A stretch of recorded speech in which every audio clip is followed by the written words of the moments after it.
So hi folks, welcome back to the channel. Today I'm going to do a bit of a discussion about crank length and shorter cranks and put some numbers behind the theory of choosing shorter cranks. Now if you've had a bike fit recently and you've been told that you need or could try shorter cranks to open your hip angle, then I think 9 times out of 10 that's valid advice. But what a lot of people struggle with is they don't know how short to go, or they don't know maybe how long to go, or they don't know the effect of the crank will have on their hip angle. If you think about the leg, crank and seat tube of a bike, actually that is the perfect 4-bar mechanism, as we call it in engineering. It's a crank and rocker 4-bar linkage. So the first link is the crank, second link can be the seat tube or the seat height, third link will be your thigh or your femur, and the last link will be the tibia or the shin. Now we can't really do anything about the thigh length and the shin unless you want to have some drastic surgery, but you can vary crank length and seat height. The model I've proposed will show you is actually how you can vary your hip angle by shortening the crank, and actually the difference you might expect if you are to shell out and buy some shorter cranks. There are a couple of ways to do this, analytically and graphically. The graphical method is much easier. Basically you draw the system to scale and shorten the crank, adjust the seat height, adjust the seat tube angle, and see the kind of minimum hip angle, the closest hip angle. And that's as far as most bike fitters will go. They come from a kind of positional standpoint, and the angles and stuff are the only parameters they want to see changing. But actually I think the theory behind shorter cranks can be explored further, which is why I've proposed to do a study on the position, velocity and acceleration of the 4-bar links and the joints in the links. So if you differentiate position with respect to time or one pedal rev, you can get velocity, and if you differentiate that again with respect to time, you can get acceleration. But yeah, I've got some theories on how shorter cranks can actually benefit other than just the hip angle stuff, in terms of inertia and helping fatigue and instantaneous torques and stuff in the joints. But if that goes on too long for this video, we'll come to that in another one. But let's have a quick look at the graphical representation of the 4-bar linkage with long cranks versus short cranks, and we'll vary the seat tube angle and the seat height and stuff like that. And then you'll be able to get a quick feeling of actually how much you can change your hip angle by adjusting the crank length. So let's have a quick look at that. Cheers. So to make this easier, I've presented most of the data and findings in a quick PowerPoint, and I'll try and not have it go on too long. And if it does go on too long, I've just put the summary of findings at the start. So if you don't want to watch the rest of the video and the presentation of the data, these are the main takeaways from what I've found out. Number 1, shorter cranks open the hip angle and decrease femoral sweep. We kind of knew that, but now I've quantified it using the 4-bar analysis. Number 2, the magnitude of the hip angle effects are similar for both tall and shorter riders. Normally it's kind of thought that really short cranks are only worthwhile going for really short riders who are having trouble with the range of motion. But actually the analysis shows position wise that they can be beneficial for taller riders as well, but we'll get to that. Number 3, the femur and tibia ratio makes a huge difference to dynamic forces for the same leg length. So if you've got 2 riders with the same leg length, you can't prescribe them the same seat height and crank length. In particular, I found that a long shin is possibly worse for the acceleration profiles. Number 4, the effective seat tube angle has a much larger influence on the hip angle than crank length, which is possibly controversial because the first thing your bike fitter might do is tell you to go and buy shorter cranks, seeing as the shop they work in probably sells cranks. Number 5, and this is quite alarming, excess seat height, even 5mm, has a huge effect on the velocity and acceleration profiles of the femur, which could lead to higher peak forces and more fatigue. But that one needs a bit more experimenting and analysis with force analysis. And like I said at the bottom, the next steps will be to do a force and power vector analysis for all the different cases we look at in this video. Again, just to round off the summary, the historical thought behind crank lengths was that larger riders need longer cranks. There was never any data or proof to back that up. And it's a fallacy that they increase torque, because actually what happens is you self-select a gear and a cadence. So if your bike's got gears, that's dealt with. And the current thinking is, which is valid, is that bike fitters will tell you that a shorter crank can help you open the hip angle and increase pedaling control. It's a valid theory, but where's the data? Let's put some numbers on it. And I'd say between the last 5 and 10 years, bike fitters with increasing frequency have prescribed shorter cranks or changing crank length to address things such as saddle sores, foot instability, impinged hips or bad range of motion, or posteriorly rotated pelvis. In general, these are valid positional changes to address these ailments, but I think the end user is still lacking in understanding, so let's try and learn a bit more about it. Basically, just a quote here from an American engineer, quite famous guy, says rule of thumbs are inefficient when you get down to it. And I don't know if you know, but Warren Buffett is an expert on crank length and value investing. Particularly, I mean, he's more of an expert on crank length. And a famous quote he once said, among many other famous quotes, was, "Buy one crank length when others are buying them all." He went on to say in the Berkshire Crank Length Review 2020 Q1 that there were a lot of myths out there, and he basically started debunking myths in a 5-hour live stream about crank length. So as we've discussed, longer cranks don't equal more torque and power because you deal with it through self-selected gearing and cadence. Short cranks open the hip, that's true, but it's the bike fitter's favourite get out of jail card. Larger riders need longer cranks. Myth. But why is that? Well, let's carry on. Let's put some numbers on it. So this is what the 4-bar mechanism is, which is valid or applicable to cycling. Now this is a typical 4-bar link, and these are very common in industry and engineering. They're present in a number of machines, from automation, robotics, but the simplest kind of analogy I can put behind this one, which is a crank and rocker system. Let me just turn on my pointer. This is the crank, so that does a full revolution, and this is the rocker, P in this case, which is our thigh or femur. So that joint there between the hip and the knee, that's the femur.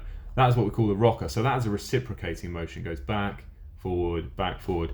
In the case of a cyclist, it pivots around the hip and it goes up, down, which turns the crank into rotational movement, basically. And this is what's called a crank and rocker mechanism. Another very prevalent example of this is a windscreen wiper in a car, which takes the rotation from a motor and turns that into a reciprocal motion of the windscreen wipers. And there's 2 of them in a car, but it's the same thing. And by adjusting the link lengths and the positions of the pivots, you can change completely the characteristics of the whole linkage, which is why crank length can't just be discussed on its own. You have to take it into the whole 4-bar mechanism. So just for this diagram, in this diagram, P would be the thigh, L would be the shin, S is the crank arm, which does the full revolution, and Q is the fixed link, or the fixed height and position link of basically the seat tube. So that's your saddle height. And I think a lot of people make guesses when they come to crank length, but another great example of a 4-bar mechanism is an oil pump jack. You might have seen these oil fields all over the world. Do you think oil companies guess the length of the crank in this 4-bar mechanism? So now I'm going to come out of the PowerPoint and go to the graphical analysis, which is the easiest way to analyse a 4-bar mechanism in terms of position, at least. Right, so what I've done here is I've drawn my bike geometry of the seat post and seat tube and my leg geometry, which I've just measured. So I've measured my femur, my shin, the distance between my ankle and the cleat, and the crank length, seat height and everything, seat post angle, seat tube effective angle. And I've basically drawn it in a CAD program. Now, there's nothing stopping everyone from going and doing this. You can download kind of basic free CAD packages off the internet and you can draw your own mechanism. And it really does help you with bike fit, analysing the angles that you can influence by things like seat height, seat tube angle and crank length. So this is accessible to everyone. It gives you a really good positional analysis, basically, of the changes that the bike fitter might have prescribed to you. So, for instance, I ride 175 cranks most of the time.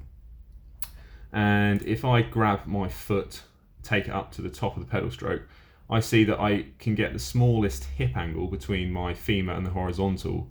There's about 14.5 degrees, let's say. Now, if I felt impinged in my hip, which I do actually, I have an impinged right hip. So the range of motion of my right hip struggles to come over the top of the pedal stroke and I do lose a bit of control. I can adjust the crank length to say 160s, and I can see I've opened the hip angle by 2 degrees. Now that doesn't sound like a lot, but it might be enough to enable a smoother pedalling stroke. What happens to the accelerations, velocities and forces of my pedal stroke are up for debate and further analysis, but I can see straight away just from a positional standpoint that this kind of graphical analysis can tell me how to influence angles. Now if I want to open that hip angle even more, let's say I'd recently broken my hip or I was recovering from an injury and I literally couldn't get it over the top of the pedal stroke, what could I do? Well, another very, very easy thing to do would be to push the saddle forward and increase the effective seat tube angle. And you see this with Ironman triathletes. They run a very steep seat tube angle because at the end of the bike leg, they've got to run a marathon and they don't want to have very tight quads and hip flexors. So they run a very steep seat angle. Let's say effective seat angle 79. And look how much I've opened the hip angle again between the horizontal and my femur. That has a massive influence over hip angle, more so than the crank length, I have to say. Now, this is good, this kind of analysis. Anyone can do this. And I would say most people who struggle with bike fit have probably got the effective seat tube angle too slack. So if your bike, let's say, has a 73 seat tube angle, which is very, very popular, and then you run your seat slam back on the rails, you might end up with an effective seat tube angle of 71 degrees. And you can see that really does close the hip. Even with the short cranks, that's the smallest angle we've got. Now let's go back up to a longer crank. We're down at 12 degrees and we started at 14.5. So that really, if you're struggling with hip impingement, I would say before you go out and buy new cranks, which are very expensive, a free of charge modification you can do is increase the effective seat tube angle by moving the saddle forward on the rails a little bit. Of course, then with the CAD package and the graphical analysis, you can wind your foot through the range of motion again and check your maximum knee extension to make sure that if you have moved the saddle forward, maybe you need to put it up as well, which will actually increase the hip angle even more. So it's kind of a win-win within reason. One thing I have assumed here is ankle flexion remains constant to make this linkage work, basically. It's not a valid assumption because there is some ankle flex. But for most people, the ankle flexion generally is quite stable. Unless you're a real heel dropper or toe pointer, it remains quite stable. So this is a great way of just doing the positional analysis. And if the bike fitter is telling you, oh, short cranks increase the hip angle, well, they really should be doing this analysis. And if they don't do this analysis for you, you can do it yourself. There really are no excuses. So we'll go back to the PowerPoint now, and we're going to look at the next step in the process, which will be to differentiate position with respect to time or crank revolution to get velocity and acceleration. And that'll give us a more dynamic picture. So back into the PowerPoint now, let's go a bit further and look at the dynamic picture, which will be acceleration and velocity analysis. And we can also put position on there as well. And I've tested 3 cases just to keep it brief. So I'm quite tall, I'm 194 centimeters. My seat height is around 845 millimeters. And I've put in my leg geometry and I've done 180 mil cranks versus 165. I don't ride 180 and I don't ride 165, but I've created that spread just so we can see a good difference. Number 2 will be me again, but my seat 5 millimeters higher, which I think is too high, and I can feel that on the bike. So I've tested that in the simulation case. And then thirdly, a shorter rider, a lady friend, and I asked her for a height and she gave me it in imperial measurements, and then she was basically banished from the household when she didn't know her height in metric. So I couldn't be asked to find it in metric, so I've left it in imperial. But then I did calculate her kind of rough seat height in metric. And I've done the female rider for 175 and 160 mil cranks, because it's surprising how many female orientated or small bikes that come in 175 mil crank as standard. And a very popular thing to do is swap them out straight away for 160s. And let's not forget, in these next plots, we are only looking at the femur. So the 4-bar link simulations that I've done, you can actually plot the positions, accelerations and velocities of any of the links in time, apart from Q, because it doesn't change, that's a fixed seat post. But we're only looking at P in this one because we didn't want to make it go on too long. We're only going to look at the femur position.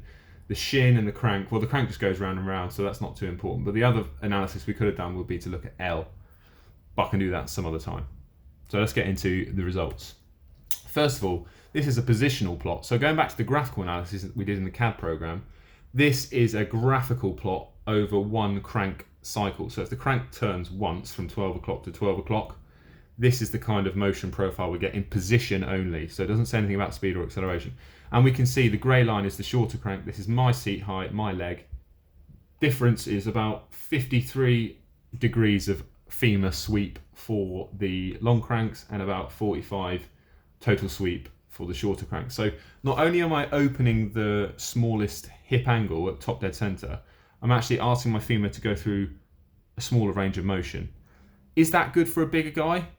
Possibly not, because you might argue that you're decreasing your force, your whole force window when you apply the power, but I need to do force in a separate study. This is just looking at position. So if you have very impinged hips, it seems that even taller riders, it can make a massive difference. You might think that difference in the whole 4-bar linkage, if you've got very long shin and very long femur, that it doesn't make so much difference, but according to this, it does. So the next plot we're going to look at is the same case, 180mm cranks versus 165mm cranks. For my case, my seat height, my leg length. We've got rid of position and we're just looking at velocities and acceleration. Now don't forget this is femur angular velocity. We can see the red line, which is the 180mm crank case, has a much higher peak acceleration for the femur. And it snatches, the femur snatches through the bottom of the pedal stroke when the crank is at 6 o'clock. Now this x-axis is one pedal revolution, but the lines represent the velocities and accelerations of the femur. So we can see with longer cranks, the acceleration profile of the femur is a lot peakier and may cause more fatigue if you have high leg mass and high leg inertia. It may be beneficial to use the shorter cranks to smooth out the acceleration profile. You'll probably do the same work when you take force into account, because F equals ma. If we times the acceleration by mass, we'll just get a force plot. And we might see that a more constant, regulated, smoother force profile may be better if you've got higher leg mass and higher inertia. So that was quite interesting. The next case is quite surprising. So it's the same seat height and setup leg geometry for me. We've kept the same cranks, 180mm cranks on both plots, but I've added 5mm to the seat height for the red line, and we can see that even a 5mm increase in seat height really has a drastic effect on the peak acceleration of my femur. Now, why do I keep coming back to peak accelerations? Well, peak accelerations are quite taxing for muscles. You're going to use higher load on the fast twitch fibers. It's instantaneous torque on the joints is higher if you've got higher peak acceleration and force, and it may be suboptimal. And I'm just going to show that this is the difference a 5mm adjustment in seat height can make to acceleration profiles of the femur. It's very pronounced. What it actually means in terms of muscle fatigue and stuff is going to take some more work. Next case is the lady case. So the shorter rider, again, this is a position plot of the femur now. 160mm versus 175mm cranks. And I have adjusted the seat height for the shorter crank to keep it consistent. And again, we see the total sweep of the femur is much smaller. The arc the femur is going through in the shorter cranks is much smaller. And the smallest hip angle from the femur to the horizontal, again, is much bigger with the shorter crank. So it's going to help you get over the top of the pedal stroke. Now, sticking with the short rider case, again, let's look at velocities and accelerations. Because of the scale, you can't notice too much different in the peak velocities, but there is a difference. But when you take into account the rate of change of velocity, which is the acceleration profile, the two different cranks, there's a massive difference again. So we're going from kind of 1,600 with the shorter crank to the peak acceleration of about 2,500 with the longer crank, which is a massive difference percentage-wise. And again, it could be more desirable to smooth out the acceleration profile. You're not going to lose power because the force will be exerted for a longer time, but there will be less peaky. So the next step would be to do a more in-depth force analysis of that. But that's the end of the presentation and the results. They're quite interesting to see, especially when I got to the dynamic motion stuff, that the unexplored benefit, which I've touched on here, is kind of the more dynamic stuff to do with velocities and accelerations. And it'd be really interesting to kind of use the shorter cranks and try and smooth out that acceleration profile. And for a longer ride or a time trial or something like that, you might get the two benefit of having a more open hip angle and less fatigue because of the less spiky acceleration and thus force application. So I'm going to keep my eye out for a set of 105 160mm cranks, and I'm going to put them on the TT bike and do some real world subjective testing and see if I can get the feeling to agree with this kind of analytical theory. So thanks for watching. I'll keep you posted, and put any comments down in the section below for any advice you might have on making the next one into this investigation.